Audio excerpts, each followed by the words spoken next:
আসসালামু আলাইকুম everyone, welcome back to my another new blog. আশা করছি সবাই ভালো আছেন, আল্লাহর অশেষ রহমতে। আলহামদুলিল্লাহ আমরাও ভালো আছি। তো আমার প্রিভিয়াস ব্লগটা যারা দেখেছেন তারা তো নিশ্চয়ই সেখানে দেখেছেন যে আমি আসছিলাম আমার নানা শ্বশুরের বাড়িতে আমার মামা শ্বশুরের বিয়ে খেতে। তো সেদিনের ব্লগটা হচ্ছে মানে গতকালকের ব্লগটা যেখান থেকে আমি শেষ করেছি, এরপর থেকে আবারও শুরু করছি আর কি, সন্ধ্যার দিক থেকে। তো সন্ধ্যাবেলা এখানে সব পিচ্চি পাচ্ছিরা বেলুন ফুলাচ্ছে একটু ঘরোয়াভাবে, ছোট্ট খাট্ট আয়োজনের মধ্যে দিয়ে একটু হলুদের প্রোগ্রাম করবে আর কি, ছোটোভাবে। জাস্ট হচ্ছে এখানে যে মামার ভাগ্নিরা যারা আছে ওরা আর কি, মানে কাজিনসরা, আরিশের বাবার কাজিনসরা আর কি। তো এখানে সব পিচ্চিগুলাই যে বেলুন ফুলাচ্ছে, ছোটরাই মূলত এখানে ডেকোরেশন করতেছে নিজেদের মতো করে। এখানে বেলুন দিয়ে জানালার পাশটাতে হালকা একটু ফুল দিয়ে, মানে ওরা নিজেদের মতো করে একটু অ্যারেঞ্জ করতেছে আর কি। এটার মধ্যে বড়দের কোনো মানে ওই রকম নাই আর কি, যে বড়রা এখানে ডেকোরেশন করবে বা কিছু করবে, ছোটরাই করতেছে। আর এখানে হচ্ছে মেহেদি পর্ব চলতেছে, তো সবাই হচ্ছে মেহেদি দিচ্ছে। আর আমি আজকে মেহেদি দিতে পারি নাই, পরদিন সকালবেলা দিব ইনশাল্লাহ মেহেদি। এর মধ্যে প্রথমেই কিন্তু বরের হাতে মেহেদি পরানো হয়ে গেছে। আমি হচ্ছে তখন ছিলাম না, অন্য রুমে ছিলাম, তো বরের হাতে মেহেদিটা আমি পরে দেখাচ্ছি।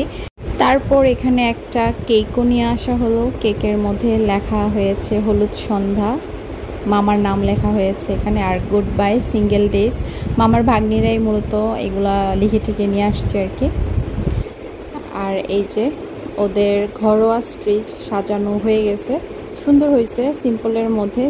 ছোটরা যতটুকু পেরেছে করেছে। তো এখন হচ্ছে সবাই ওয়েট করতেছে তাদের ভাইয়ার জন্য, মানে আরিশের বাবার জন্য, যে আরিশের বাবা কখন আসবে, তারপর হচ্ছে তারা হলুদের প্রোগ্রাম স্টার্ট করবে। ও আসার আগে হচ্ছে হলুদের প্রোগ্রাম ওরা শুরু করবে না। বারবার করে জিজ্ঞেস করতেছিল ভাবি ভাইয়া কখন আসবে, ভাইয়া আসার পর দেন আমরা হচ্ছে স্টার্ট করব। ওইদিকে আরিশের বাবা আজকে বাস পেতে লেট হয়েছে, অফিস থেকে বের হয়ে হচ্ছে ও আর্লি রওনা দিয়ে দিয়েছিল বিকেলের দিকে, কিন্তু বাস পেতে একটু লেট হয়ে গিয়েছে, যার কারণে আসতে আসতে প্রায় 9:30টার উপরে বেজে গেছে। আর তারপর এখানে হচ্ছে সব কাজিনরা আমার কাছে শাড়ি পরতে আসলো, তো সবাইকে এখন এক এক করে শাড়ি পরাই দিব। তো এখানে প্রথমে একজনকে দিয়ে শুরু করলাম। আর আমি নিজে একটা ইয়েলো ড্রেস পরে আসছি, আমি আর শাড়ি টাড়ি পরবো না, কারণ শাড়ি পরার কোনো প্রিপারেশন নিয়ে আসি নাই। আমি জানতাম যে ওই রকমভাবে কোনো হলুদ টলুদ হবে না, তো সেই জন্য আর শাড়ি নিয়ে আসি নাই। যতটুকু হয়েছে অতটুকু জানলেও আমি হচ্ছে শাড়ি নিয়ে আসতাম বা ওই রকম প্রিপারেশনটা নিয়ে আসতাম। আমি ভাবছি যে হবে না, পিচ্চি পাচ্চির হয়তো বা একটু এমনিতেই করবে আর কি। তো পরে দেখলাম যে বড়রাও শাড়ি পরতেছে। তারপর হচ্ছে সেজন্য আমি অনেকক্ষণ করেই বলছে আমাকে যে শাড়ি পরার জন্য, ওনার থেকে শাড়ি দিবে, নতুন শাড়ি আছে, ব্লাউজ আছে। তা আমি আর পরি নাই, ঝামেলা দরকার কি, আর এমনিতেই হলুদ ড্রেস পরে আছে। আর এই যে ফাইজা সুন্দরী, ও হচ্ছে আরিশের বাবার খালাতো বোন, তো ওকে হচ্ছে প্রথমে পরাই দিলাম। আর এ হচ্ছে আরিশের বাবার মামাতো বোন, ওকে ওর আম্মু শাড়ি পরাই দিছে। সবগুলাই কিউটের ডিব্বা। আর এখন হচ্ছে একে একে বাকি সবাইকে পরাবো।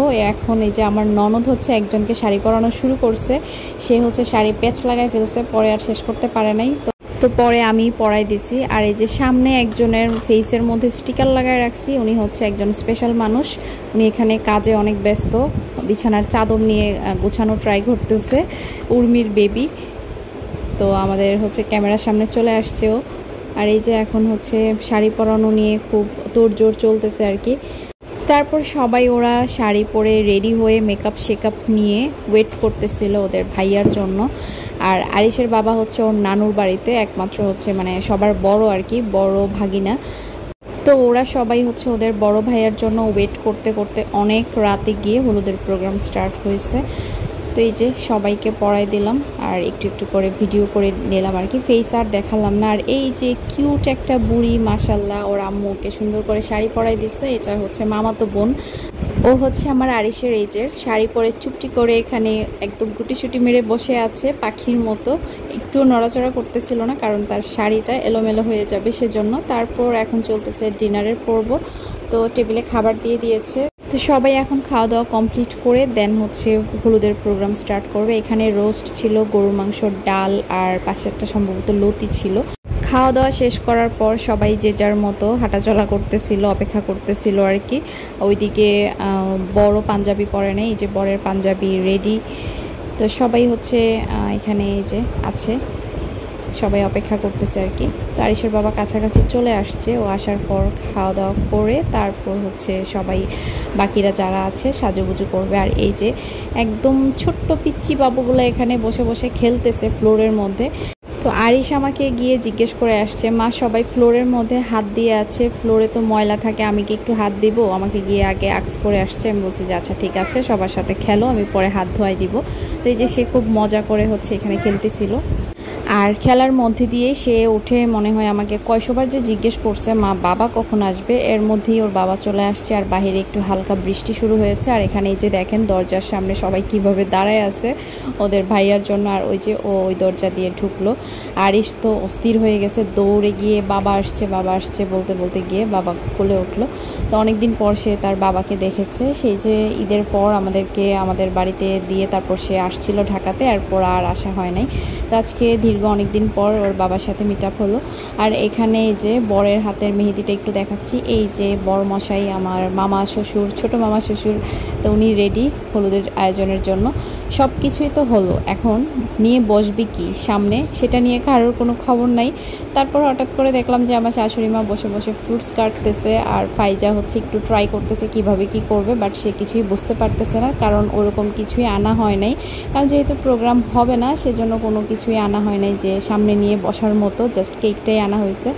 তো পরে দেখতেছি যে সে কোনোভাবেই কিছু করতে পারতেছে না, এসে দেখলাম। তো পরে আমি ওকে বললাম যে আচ্ছা তুমি ওঠো, আমি দেখি যে কিছু করা যায় কি না। তো আমার সামনে হাতের কাছে যা ছিল তাই দিয়ে হচ্ছে আমি যে কি সব বানাইছি আমি নিজেও জানি না। মিষ্টি পিরিজের মধ্যে দিলাম, তারপর হচ্ছে মালটার মধ্যে আঙ্গুর আপেল এগুলো গেঁথে দিলাম, তারপর আরও কী কী জানি হাবিজাবি করছি, কারণ ইনগ্রিডিয়েন্টস ওরকম ছিল না যে কিছু করার মতো। সামনে যা ছিল কয়েকটা ফ্রুটস দিয়ে মোটামুটি হচ্ছে সামনে নিয়ে বসার মতো একটু হালকা পাতলা সাজাই দিলাম আর কি, মানে যতটুকু না হলেই না। সাজানোর পর সবাইকে বললাম যে ওইগুলো এখন নিয়ে গিয়ে বেডের ওপর রাখো। আর এর মধ্যে এই যে বড় চলে আসছে, এখন সবাইকে নিয়ে বসছে, মামার ভাগিনা ভাগ্নি, তারপর হচ্ছে ভাইস্তা ভাইস্তি সবাইকে নিয়ে বসলো। সাথে আমার আরিশ পাখিও আছে। আর সব ছোট বাচ্চারা অনেকক্ষণ থেকে ধৈর্য নিয়ে বসে আছে কখনই কেকটা কাটা হবে। আরিশ তো আমাকে পাগল বানায় ফেলছে, মা আমি কেক কখন কাটবে, শুধু কেক কখন কাটবে এই একটাই প্রশ্ন, কেক কখন কাটবে। আর এই যে এখানে সবাই মিলে অনেক দুষ্টুমি করতেছিল, আসলে অনেক মজা হয়েছে। ছোটোখাটোভাবে ঘরোয়া আয়োজন হলেও প্রোগ্রামটা খুবই মজার ছিল, সবাই অনেক মজা করেছে। হলুদের প্রোগ্রাম আসলে ছোট হোক বা বড় হোক সবাই অনেক এনজয় করে, অনেক মজা হয়। তো এই যে পিচি পাচ্চিদেরকে নিয়ে বসার পর এখন হচ্ছে চলে আসছে আরেকটু যারা বড় আছে ওরা, এখানে সব এই যে মামার ভাগ্নিরা। আমি চেষ্টা করেছি সবাইকে একটু ক্যাপচার করে রাখার জন্য, এই মোমেন্টসটা হচ্ছে স্মৃতি হয়ে থাকবে এক সময়। তো সেজন্য হচ্ছে সব রিলেটিভসদেরকে আমি ট্রাই করেছি যেন ক্যামেরাতে মানে নিয়ে আসি একটু একটু করে, যদিও অনেকেই হচ্ছে আসতে চায় না। যারা আসতে চায় তাদেরকে আমি সরাসরি ক্যামেরাতে এনেছি, আর যারা আসতে চায় না তাদের মুখে স্টিকার লাগাই দিয়েছি, অথবা তাদেরকে আমি ভিডিও করি নাই। তো যাই হোক, সবার একটা প্রাইভেসি আছে, সবাই ক্যামেরার সামনে হচ্ছে কমফোর্টেবল না। আর এই যে আমার জামাই মশাই, সে এখানে বসে আছে ব্ল্যাক কালারের শার্ট পরে, ওর হচ্ছে ওরকম কালারফুল কোনো কিছু নিয়ে আসে নাই, যা পরে আসছে তা পরেই এখন মামাকে হলুদ দিবে। তো আসলে সবাই বসছে, কিন্তু এই যে মামাকে হলুদ দেওয়াটা এটা স্টার্ট করতে করতেই এখানে অনেকটা সময় চলে গেছে, কারণ বড়রা না আসলে না শুরু করলে তো ছোটরা দিতে পারে না। আর এখানে সবাইকে গুছিয়ে নিয়ে আসতেও অনেকটা টাইম লাগছে, এক একজন এক এক কাজে ব্যস্ত। তো তারপর হচ্ছে প্রথমে নানু এসে হলুদ লাগাবে, মানে আর আমি ব্যস্ত ছিলাম ভিডিও করা নিয়ে। আমি সবাইকে চাচ্ছিলাম যে এই মানে আজকের এই দিনটাতে ক্যাপচার করে রাখি, এটা একসময় স্মৃতি হয়ে থাকবে। আর এই যে এখন আসলো মেজো মামা। তো ছোটরা রেডি হয়ে যাওয়ার পর অনেকটা সময় ছিল, তখন যে যার কাজে ব্যস্ত ছিল। তো এখন হচ্ছে মানে প্রোগ্রাম স্টার্ট হওয়ার আগ মুহূর্তে একজন একজন করে রেডি হয়ে আসতেছে আর কি, এই জন্য একটু লেট হচ্ছে। তো এই যে পাশে মামিরাও বসেছে, তারপর মামারও আছে, সবাইকে আমি ক্যামেরাতে আনতে পারি নাই যদিও। তো সবাই যখন মোটামুটি রেডি আছে এখানে, হঠাৎ করেই আমার খেয়াল হলো আমার শাশুড়ি মা কোথায়। উনি তো একটু আগেই দেখলাম যে ফল কাটতেছিল, পরে হচ্ছে দেখলাম যে আম্মু গিয়ে শুয়ে ঘুমাই গেছে, কারণ অনেকটাই দেরি হয়ে গেছে। তো এই যে আম্মুকে আবার তুলে নিয়ে আসছে সবাই মিলে। তো এই যে আমার শাশুড়ি মা হলুদ দিয়ে দিচ্ছে, তার আগে নানু দিয়েছিল, ওইটা আর আমি ভিডিও করতে পারি নাই। আর এই যে এখন মামা দিচ্ছে হলুদ, একে একে সবাই দিবে, তারপর আমরাও যাব। যদিও আমি খুব একটা ক্যামেরাতে আসি নাই। তো এখানে সবাই হলুদ লাগাচ্ছিল। তারপর আমার হঠাৎ খেয়াল হলো যে কেকটা তো কাটার দরকার, কারণ কেকটার জন্য পিচ্চিগুলো সবাই ওয়েট করে আছে। আর এই যে দেখেন আরিশ জিজ্ঞেস করতেছে কেকটা কখন কাটবা, মামাকে জিজ্ঞেস করতেছে। তো পরে সবাই বলে যে আচ্ছা ঠিক আছে, কেকটা কেটে তারপর হচ্ছে পাশাপাশি হলুদ লাগাবে, কেকও খাওয়াবে, এরকম আর কি। তারপর হচ্ছে কেক কাটার জন্য আবার নানুকে নিয়ে আসা হলো। তারপর সবাই মিলে কেকটা কাটবে। হলুদের প্রোগ্রামটা ছিল বৃহস্পতিবার রাতের বেলা, ফ্রাইডে তো বিয়ে ছিল। তো আমি ব্লগগুলো শেয়ার করতে করতে দেরি হয়ে গেল, কারণ বিয়ে বাড়িতে তো আর আমি ব্লগ এডিট ভয়েস এগুলো করার কোনো চান্স পাবো না, সেজন্য আমি এতদিন ভিডিও দেই নাই। সব কিছু শেষ করে আমি কিন্তু অলরেডি চলে আসছি আমার নতুন বাসায়। যারা আমার ইউটিউবে শর্টস দেখেছেন বা ফেসবুকে যারা কানেক্ট আছেন আমার সাথে, সবাই জেনেছেন যে আমি কিন্তু গতকালকে চলে আসছি ঢাকাতে, মানে রবিবারে আর কি। তো আজকের এই ভিডিওর ভয়েস ওভারটা আমি আমার নতুন বাসায় বসে দিচ্ছি। তো এই যে এখানে কিন্তু সবাই এখন চলে আসছে, নানুও চলে আসছে, এখন সবাইকে নিয়ে কেকটা কাটা হচ্ছে। তো প্রোগ্রামটা অনেক রাত পর্যন্তই হয় আর কি, সবাই এক এক করে হলুদ লাগায়, এরকম করতে করতে অনেক রাত হয়ে গেছিলো। তো এই যে কেক কেটে প্রথমে মামা মামার আম্মুকে খাওয়াই দিচ্ছে, মানে নানুকে খাওয়াই দিচ্ছে। তারপর সবাই সবাইকে খাওয়াই দিবে, এভাবেই চলতে থাকবে আর কি। তারপর আমরাও যাব। আর আজকে আমি ক্যামেরা উইম্যান, ক্যামেরা নিয়েই আমি ছিলাম, মানে সবার ভিডিও করতেছিলাম ব্লগে শেয়ার করব বলে, আর সবার একটা মেমোরি ধরে রাখবো সেজন্য। তো যে সবাই সবাইকে খাওয়াই দিচ্ছে কেক। এখানে যে আন্টিরাও আছে, সবাই আসলে শাড়ি পরে নাই, কয়েকজন পরেছে আর কি, বড়রা সবাই পরে নাই। রাতের বেলার লাইট ফোকাস খুব একটা ভালো ছিল না, যার কারণে ভিডিওগুলো খুব একটা ক্লিয়ার বা ভালো আসে নাই। দিনের বেলার ভিডিও হলে ভালোভাবে ক্লিয়ার ভিডিও করা যেত, রাতের বেলা লাইটের কারণে সুন্দরভাবে সব কিছু আসে না, ভিডিওতে সুন্দর লাগে না জিনিসগুলো। তো এই যে সবাইকে একই ফ্রেমে নেওয়ার ট্রাই করতেছিলাম, মামার ফ্যামিলি। আজকের এই প্রোগ্রামের রিয়েল ভয়েসগুলো রাখতে পারলে সবাই অনেক মজা পেত, কারণ এখানে অনেক মজা করা হচ্ছিল, অনেক রকমের কথা বলা হচ্ছিল, পাশাপাশি মিউজিকও বাজতেছিল, যার কারণে আমি আর রিয়েল সাউন্ডটা রাখতে পারি নাই ভিডিওতে। আজকে আসলে কি কথা বলবো, কথা খুঁজে পাচ্ছি না, ভিডিওটা অনেক লং হয়েছে। বেশি লং ভিডিও হয়ে গেলে আসলে কথা খুঁজে পাই না আমি, সত্যি কথা, মানে কী নিয়ে কথা বলবো। তো এই যে সবাই এক এক করে হলুদ লাগাচ্ছিল, এই আর কি। তো এখানে যতটুকু প্রোগ্রাম হয়েছে, যেভাবে হয়েছে, আমার কাছে মনে হয় যে জিনিসটা একটু প্ল্যান করলে আরও বেশি সুন্দরভাবে অর্গানাইজড করা যেত। একদমই ওইরকম কোনো প্ল্যান ছিল না, বাচ্চারা প্ল্যান করছে, বাচ্চারা করছে। তো এই জিনিসটাই যদি বড়রা সহ একটু সুন্দরভাবে অ্যারেঞ্জ বা অর্গানাইজটা করা যেত, তাহলে কিন্তু জিনিসটা আরও বেশি সুন্দর হতো। এই যে ঘরোয়াভাবে হলেও কিন্তু মানে প্ল্যান সেট আপ করে বা ওইরকম অর্গানাইজড করে যদি করা হয়, ঘরোয়া হলুদের প্রোগ্রামও কিন্তু অনেক সুন্দর হয়। আমার বিয়ের সময়ও কিন্তু প্রোগ্রাম হয়েছিল একদমই ছোট্টখাটো ঘরোয়াভাবে।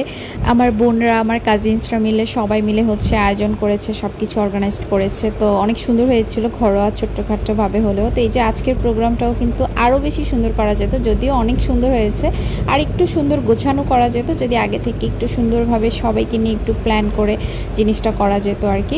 হাতের কাছে যা ছিল তাই নিয়ে বসে গিয়ে আমরা ছেলেকে হলুদ পরাচ্ছিলাম।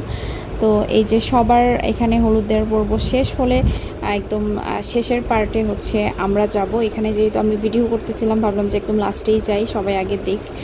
আর এখানে সবাই যে বসছে, সবার একই কালারের কস্টিউম, আমার কাছে এত বেশি সুন্দর লাগতেছিল, খুবই ভালো লাগতেছিল। সবাই একই কালারের শাড়ি পরেছে, আর এখানে সবাই একসাথে বসেছে, জিনিসটা দেখতে খুবই সুন্দর লাগতেছিল। তো ইনি মামার ছোট ভাই, মানে উনি সেজো মামা, আর এই মামার ইমিডিয়েট বড় ভাই আর কি। তো এই যে এখন আসলাম আমি ছিলাম একদমই সিম্পল ঘরোয়াভাবে, যেভাবে আর কি, যেভাবে আসছিলাম ওইভাবেই আছি, কোনো রকম রেডি সেডি কিছুই হই নাই। আমি যে ড্রেস পরে আসছি ওই ড্রেসই আমি পরে আছি। তো যেহেতু আমার ড্রেস হলুদ কালার ছিল, তো সেজন্য আর আমি ড্রেস চেঞ্জও করি নাই। তো এই যে আমরা এখন মামাকে হলুদ পরিয়ে মিষ্টি খাওয়াই দিব। তো আরিশমণিকেও বললাম যে তুমি তোমার ভাইয়াকে মিষ্টি খাওয়াই দাও। আরিশের যদিও নানা ভাই, আমি নানা ভাইদেরকে ভাইয়া ডাকাই, কারণ ওনারা অনেক ইয়াং, নানা ডাকলে কেমন লাগে, সেজন্য ভাইয়া বলতে বলি, আর মামিদেরকে আপু ডাকতে বলি। তো এখানে দুষ্টুমি চলতেছিল মামা ভাগিনার মধ্যে। ক্যামেরাটা জানি আমি কার হাতে দিয়েছিলাম কি জানি, আমার ভিডিওটা একটু ভালো আসে নাই, কেমন জানি দেখাচ্ছে ভিডিওতে, অনেক পচা লাগতেছিল দেখতে। যাই হোক, সবাই একসাথে বসে হলুদের পর্বটা শেষ করার পর সব পিচ্চিরা আবার সিঙ্গেল সিঙ্গেল এসে তাদের মামাকে চাচুকে হলুদ পরাবে, খাওয়াবে। তো ওইগুলো আমি আর ভিডিও করা হয় নাই, অনেক রাত হয়ে গিয়েছিল আর আমার এত বেশি টায়ার্ড লাগতেছিল, কারণ এসে আমি চেঞ্জ করি নাই, তো যার কারণে হচ্ছে খুব টায়ার্ড লাগতেছিল। রাত তখন 1:30টার উপরে বেজে গেছে আর বাচ্চাদেরও ঘুমের কোনো খবর নাই। আরিশও খুব এনজয় করেছে মাশাল্লাহ সবার সাথে। তো এই যে এখানে হচ্ছে মামার ভাগ্নি মামাকে হলুদ দিয়ে দুষ্টুমি করতেছিল। তো লাস্টের দিকে হচ্ছে আমি তেমন কিছু আর ভিডিও করা হয়নি, প্রোগ্রাম এখানেই মোটামুটি শেষ। পরে বাচ্চারা একটু মজা টজা করে আর কি। তারপর আমরা গিয়ে ফ্রেশ ট্রেশ হয়ে ঘুমানোর জন্য শুয়ে পড়বো। আমি হচ্ছে ছিলাম আমার ননদের সাথে, আমি আমার ননদ তারপর উমাইর আরিশ একসাথে ছিলাম এক রুমে। তো এই আর কি, সুন্দর হয়েছে আজকের ছোট্টখাট্ট ঘরোয়া আয়োজনের মাধ্যমে মামার হলুদের আয়োজন। সবাই মামার জন্য দোয়া করবেন, মামার দাম্পত্য জীবন যেন সুখের হয়, আগামীর দিনগুলো যেন ভালো কাটে। তো এই যে এখানে মামার ভাগিনারা মামাকে হলুদ লাগাচ্ছিল আর মজা করতেছিল। তো আজকের ব্লগটা এখানেই শেষ করছি। সবাই ভালো থাকবেন, সুস্থ থাকবেন, দোয়া করবেন আমাদের জন্য। আল্লাহ হাফেজ।